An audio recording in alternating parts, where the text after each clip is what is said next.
La vida es un verdadero milagro. Vivir con salud es un don divino.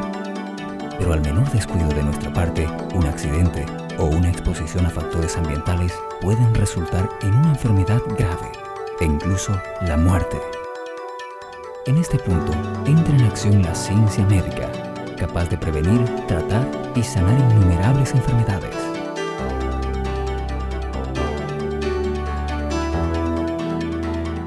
Crónicas de salud.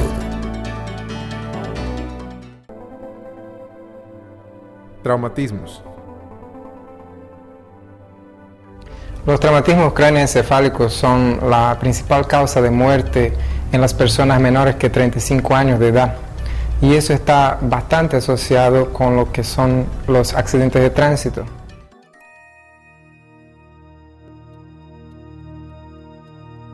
Los traumatismos pueden afectar tanto la piel, la grasa, los músculos o nervios, así como fracturar a los huesos. Los casos más graves pueden estar asociados al daño cerebral o a otros órganos vitales importantes del cuerpo. La causa más frecuente de traumatismos, fracturas y heridas graves aún sigue siendo los accidentes automovilísticos. Otras causas incluyen heridas por armas de fuego o por arma blanca, agresiones, accidentes domésticos como caídas en escaleras, accidentes en el colegio o en el trabajo y trauma deportivo. Los grupos más afectados son los adolescentes y los adultos jóvenes. Las lesiones pueden llevar a la pérdida de sensibilidad en la piel, además de causar cicatrices antiestéticas, retracciones, alteración de la visión, dificultad en la respiración, parálisis y pérdida del conocimiento. Los órganos más frecuentemente afectados son el cerebro, los huesos, el corazón y los pulmones, además de los grandes vasos sanguíneos de partes importantes del cuerpo. La prevención de accidentes es uno de los temas que más atención ha recibido en los últimos años por parte de los médicos.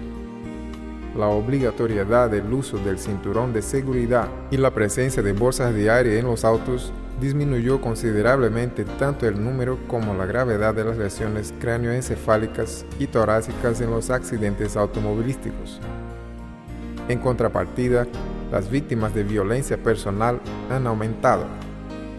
El uso de equipamientos de protección adecuados en la práctica deportiva y la obediencia de normas de seguridad en el trabajo son otras medidas preventivas específicas y bastante eficaces. El diagnóstico es hecho por el examen clínico de las heridas y en los casos de sospecha de fractura, fundamentalmente se utiliza el rayo X y la tomografía computarizada. El dolor, cortes o laceraciones, sangrado y hemorragias son las principales características presentadas en las heridas, que pueden ser múltiples. La piel se debe examinar con bastante atención y cuidado, especialmente cuando las heridas fueron producidas por armas de fuego o por objetos penetrantes como cuchillos. Es importante siempre buscar ayuda en un centro especializado para no dejar que las lesiones ocultas se queden sin diagnóstico. El primer paso en el tratamiento es garantizar la vida del paciente, excluyendo o tratando posibles lesiones vitales. La mayoría de las heridas en la piel puede ser tratada con anestesia local, limpieza exhaustiva de la lesión y sutura en las primeras horas después de un trauma. Un análisis clínico y laboratorial postoperatorio es fundamental para establecer las condiciones del paciente para someterse a un procedimiento anestésico quirúrgico y evaluar su riesgo. Las fracturas deben ser tratadas bajo anestesia general y en la mayoría de las veces el procedimiento debe ser realizado en los primeros días después del trauma. Los huesos quebrados son restaurados utilizándose generalmente una fijación de placas metálicas y tornillos. La permanencia en el hospital y la evolución postoperatoria varían según la gravedad de las heridas. Siempre habrá bastante hinchazón y hematomas en las áreas afectadas, que pueden persistir por algunas semanas. En traumas graves, es necesaria la intervención quirúrgica por más de una vez para mejorar el resultado final.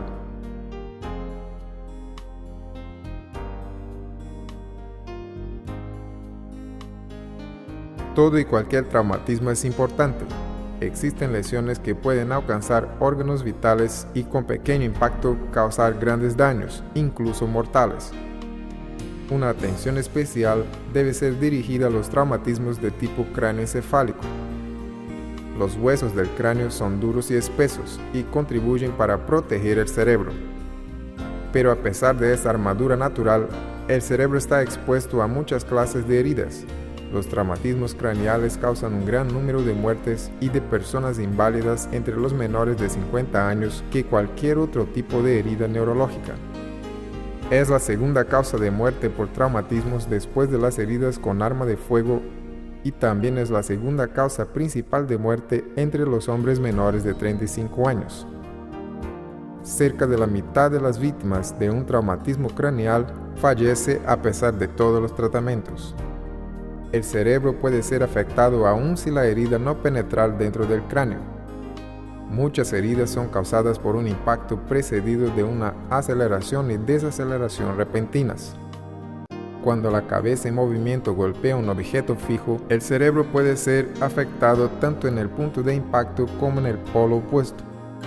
Un traumatismo serio de cabeza puede producir la ruptura de nervios, vasos sanguíneos y tejidos en el cerebro, además de alrededor del mismo, y puede ocurrir hemorragia grave o edema cerebral.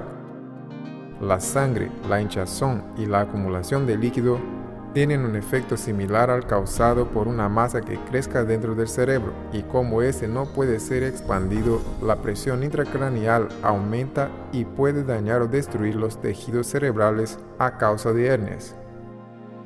Una hernia cerebral puede empujar el tronco encefálico a través del orificio de la base del cráneo en dirección a la médula espinal, causando la muerte en cuestión de minutos, una vez que el tronco encefálico controla funciones vitales como la frecuencia cardíaca y respiratoria. Las personas de mayor edad son más propensas a los derramamientos de sangre en torno del cerebro o hematoma subdural en consecuencia a un traumatismo craneano. Una herida cerebral suele dejar secuelas y daños permanentes, los cuales varían de acuerdo con la extensión y área afectadas. Las alteraciones pueden ocurrir en el movimiento, en la sensibilidad, en el discurso, en la audición y en la vista. El deterioro difuso de la función cerebral puede afectar a la memoria, el sueño y conducir a un estado de confusión mental y coma. Los traumatismos o golpes en la cabeza deben siempre ser llevados en serio, desde las caídas de los niños en la casa hasta los grandes accidentes automovilísticos, pues son todos cuadros que evolucionan rápidamente.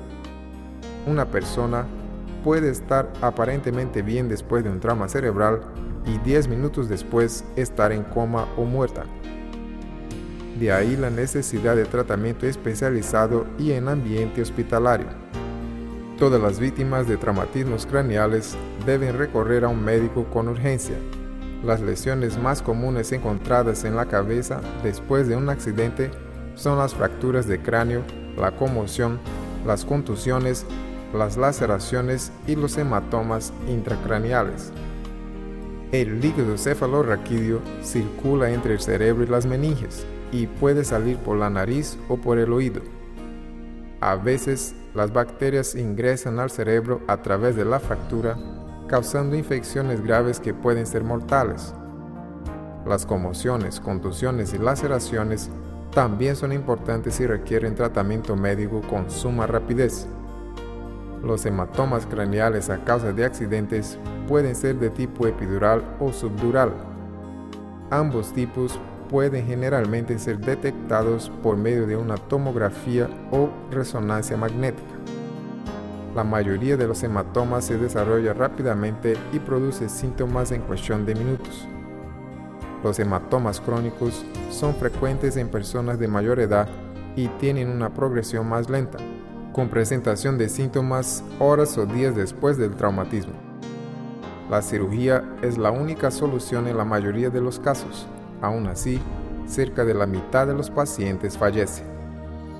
Algunos de los trastornos específicos producidos por un traumatismo craneal son la epilepsia postraumática, la afasia o dificultad para hablar y comprender lo que se oye, la apraxia o incapacidad de acordarse cómo realizar movimientos ya aprendidos anteriormente al daño, la agnosia o incapacidad de reconocer y asociar objetos o personas, y la amnesia o pérdida de memoria reciente y remota.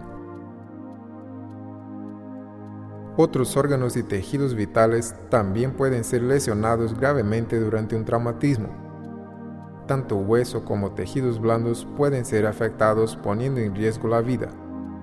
Dentro de los más complejos y peligrosos están las fracturas de cadera o pelvis, las fracturas de columna vertebral, de la caja torácica, del fémur, del húmero y de otros huesos largos.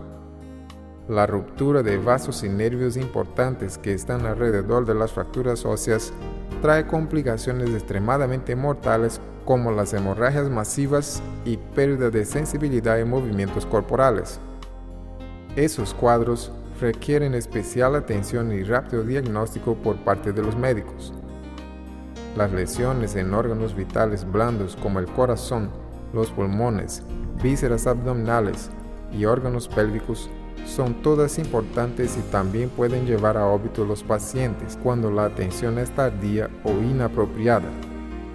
Cualquier persona que sufra múltiples traumatismos debe ser llevada rápidamente al hospital más próximo para que pueda recibir la atención médica especializada con el fin de salvar la vida y disminuir las secuelas.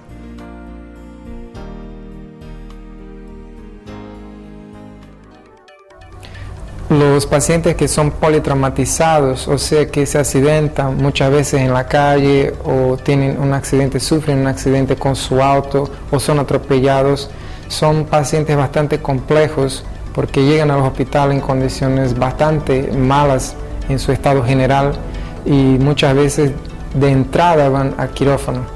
Lo que tenemos que considerar en ese tipo de paciente son principalmente los daños que pueden haber de los grandes vasos y hemorragias internas, que sin ninguna duda son los principales síntomas que puedan indicar a un cuadro grave en ese tipo de paciente. Un importante número de óbitos por traumatismos se debe a la poca importancia que las personas hacen con respecto a algunos accidentes y la demora en buscar atención médica de urgencia por creer que se trata de un daño menor y que puede ser manejado en casa. Los primeros minutos después de un traumatismo son preciosos y fundamentales. En la gran mayoría de los casos, la atención recibida en esos primeros momentos después de las lesiones hace la diferencia entre la vida y la muerte, la recuperación total o parcial y un peor o mejor pronóstico para el paciente. Por eso, siempre que alguien se depare con un caso de traumatismo o accidente, debe recoger a la ayuda médica urgente, con el fin de salvar la vida y disminuir las secuelas.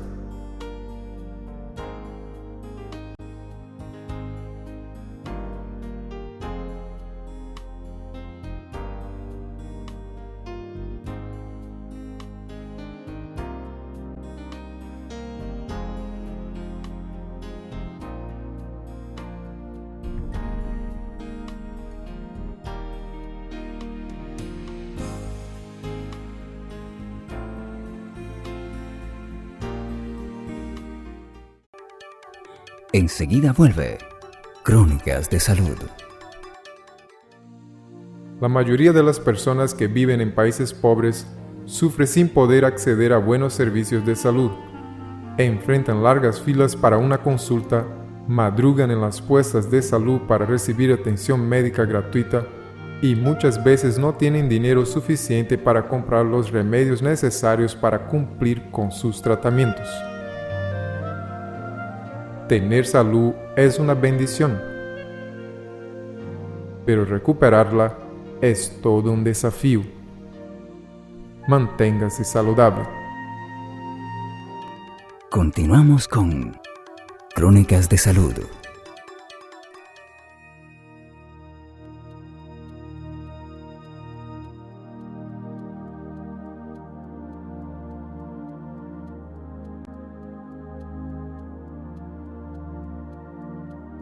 Los dolores de cabeza o cefaleas constituyen un problema frecuente en la población en general, siendo una de las causas más comunes de consulta médica. Ellas pueden ocurrir aisladamente como manifestaciones de un complejo sintomático agudo como la jaqueca, o pueden formar parte de una enfermedad en desarrollo, como ser las infecciones, neoplasias cerebrales o sangrados intracraneanos. Se estima que cerca de un 90% de la población mundial ya presentó o irá a presentar un episodio de cefalea a lo largo de su vida. Así, es necesaria una evaluación completa y sistemática en los dolores de cabeza, de preferencia por médicos neurólogos especializados en su tratamiento. La cefalea primaria no presenta una causa específica, pudiendo la misma ser de naturaleza multifactorial. Los dolores de cabeza pueden manifestarse de modo súbito, agudo o crónico. Las cefaleas de inicio agudo o súbito generalmente constituyen manifestaciones de una patología intracraneana como ser la hemorragia subaracnoidea o de otras enfermedades cerebrovasculares o infecciosas como la meningitis y la encefalitis.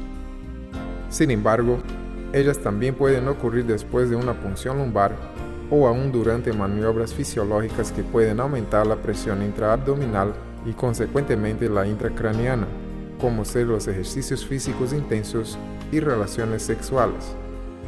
Además de manifestación aguda, pueden ser resultantes de enfermedades inflamatorias del tejido conjuntivo como la artritis o aún de procesos intracraneanos como tumores, abscesos cerebrales, metástasis cerebrales, hematomas subdurales, además de hipertensión intracraneana benigna, neuralgia del nervio trigémino o del glosofaringeo y crisis hipertensiva. Las cefaleas crónicas generalmente son de naturaleza primaria, resultantes en su mayoría de las jaquecas, cefaleas tensionales y cefaleas y racimos. El diagnóstico es basado en la comprensión de la fisiopatología de los dolores de cabeza, además de la obtención de una historia clínica y realización de un examen clínico y neurológico cuidadoso y completo, todo con el fin de formular un diagnóstico diferencial. Dependiendo del caso, pueden ser necesarios exámenes tomográficos, radiológicos, resonancia magnética del cráneo, electroencefalograma, exámenes de laboratorio con análisis del líquido cefalorraquídeo, además de examen de sangre y biopsia de la arteria temporal.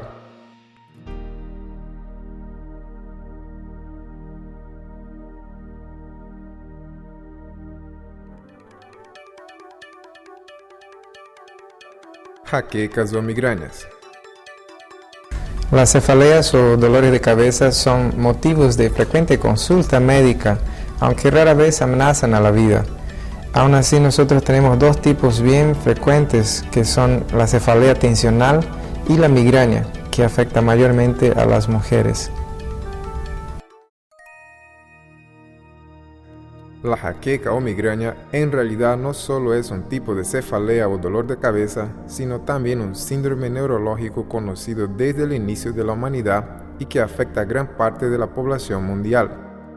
Se caracteriza por la presencia de dolores de cabeza recurrentes uni o bilaterales, generalmente de carácter pulsante, intenso y precedidos o no de señales neurológicas focales denominadas de aura.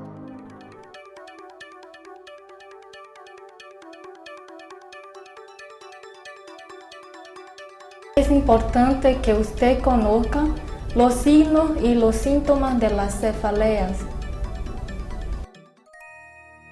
Las cefaleas son usualmente acompañadas de vómitos, náuseas, fonofobia y fotofobia. La crisis puede durar de 4 hasta 72 horas. Algunos síntomas premonitorios pueden aparecer horas o días antes de la cefalea, incluyendo la falta de apetito, hiperactividad, depresión nerviosa, irritabilidad, bostezos repetidos, dificultad de memoria, antojos por alimentos específicos como chocolate y sonolencia. El dolor de cabeza migrañoso también puede ser observado en los niños, en los cuales puede manifestarse asociado a dolores abdominales recurrentes, vómitos cíclicos, mareos y dolores en las piernas. A pesar de ser de naturaleza incierta, se cree que la causa de la jaqueca es multifactorial. También presenta un carácter hereditario bien definido.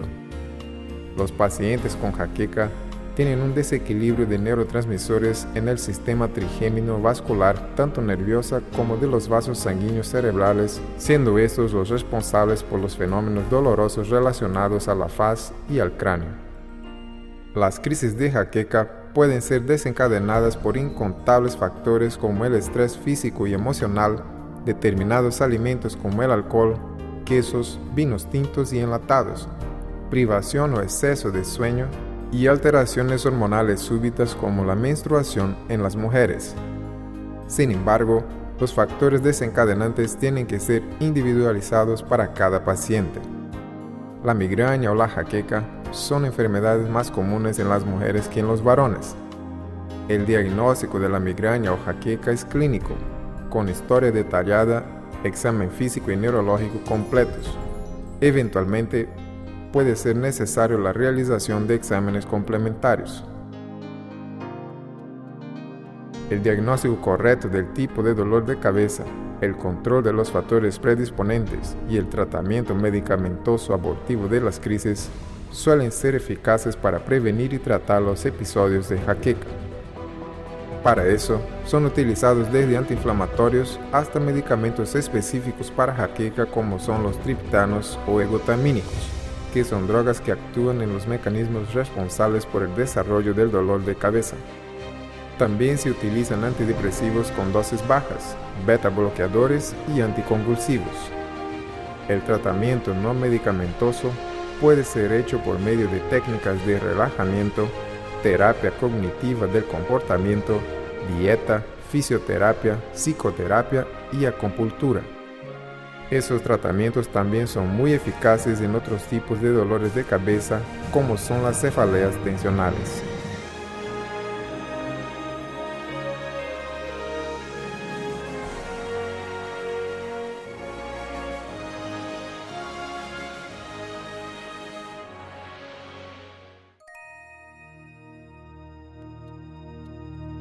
Accidente cerebrovascular.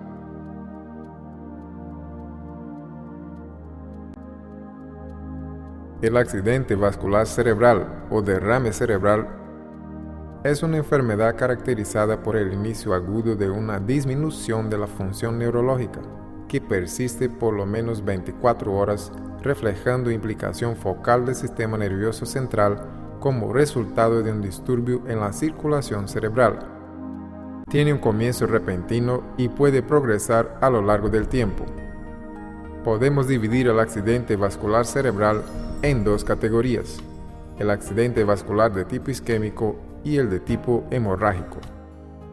El accidente vascular isquémico consiste en la oclusión de un vaso sanguíneo que interrumpe el flujo de la sangre a una región específica del cerebro, interfiriendo con las funciones neurológicas dependientes de aquella región afectada, lo que produce una sintomatología o deficiencia característicos. Ya en el accidente vascular hemorrágico, existe sangrado local con otras complicaciones tales como el aumento de la presión intracraniana y edema cerebral, lo que causa señales ni siempre focales. Varios factores de riesgo son descritos y están comprobados en el origen del accidente vascular cerebral. Entre ellos están la hipertensión arterial, la enfermedad cardíaca, la fibrilación atrial, la diabetes, el tabaquismo y la hiperlipidemia. Otros factores que podemos citar son el uso de píldoras anticonceptivas, el consumo de alcohol o enfermedades que signifiquen el aumento del estado de la coagulación de la sangre del individuo.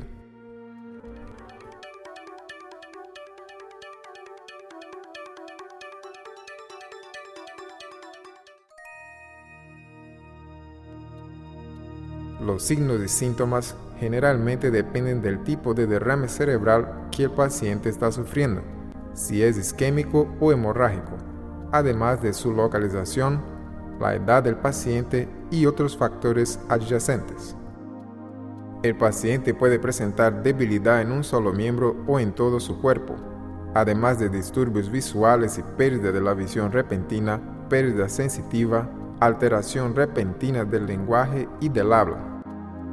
En caso de hemorragia intracerebral, los síntomas pueden manifestarse generalmente más graves y con una evolución más rápida. Puede ocurrir una disminución de fuerza del lado opuesto al sangrado, además de desvío de la mirada. El hematoma puede aumentar y causar edema alcanzando otras estructuras adyacentes, lo que lleva a la persona al coma. Los síntomas pueden desarrollarse rápidamente en cuestión de minutos. La historia clínica y el examen físico dan subsidios para una posible enfermedad vascular cerebral. Sin embargo, el inicio agudo de síntomas neurológicos focales debe sugerir una enfermedad vascular en cualquier edad, aunque sin factores de riesgo asociados. La evaluación laboratorial incluye análisis de sangre y estudios de imagen como la tomografía computadorizada del encéfalo o la resonancia magnética nuclear. Otros estudios como la ultrasonografía, la ecografía y la angiografía pueden ser realizados.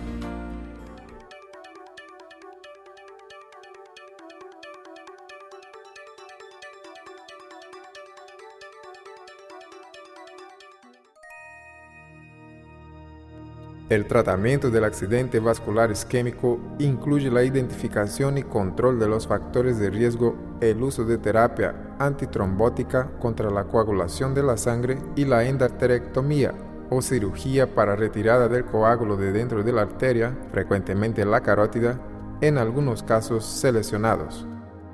La evaluación y el acompañamiento neurológico regular son componentes del tratamiento preventivo, así como el control de la hipertensión, de la diabetes, la suspensión del tabaquismo y el uso de determinados fármacos que contribuyen para la disminución de la incidencia de accidentes vasculares cerebrales. Todo cuadro de accidente vascular cerebral es potencialmente mortal. El tratamiento siempre requiere de la atención de varios médicos y especialistas, así como de otros profesionales de salud. Aún así, el número de óbitos es muy elevado. Mientras más rápido el paciente reciba atención médica especializada, mejores serán las oportunidades de supervivencia. Una vez recuperado del episodio, el paciente debe cambiar su estilo de vida, pasando a tener una dieta más saludable y rica en frutas y vegetales, practicando ejercicios físicos, la suspensión del tabaquismo y dejando de consumir bebidas alcohólicas.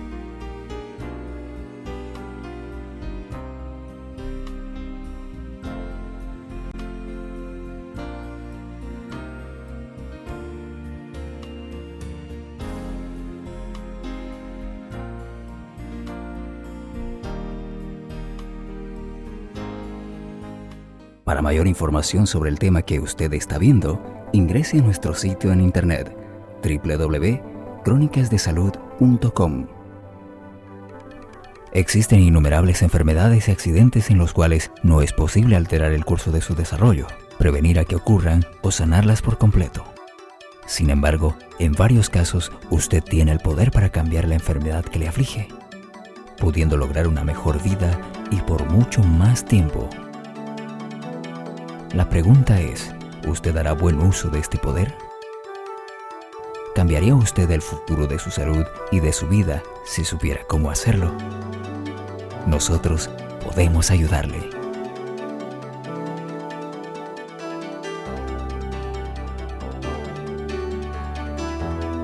Crónicas de Salud.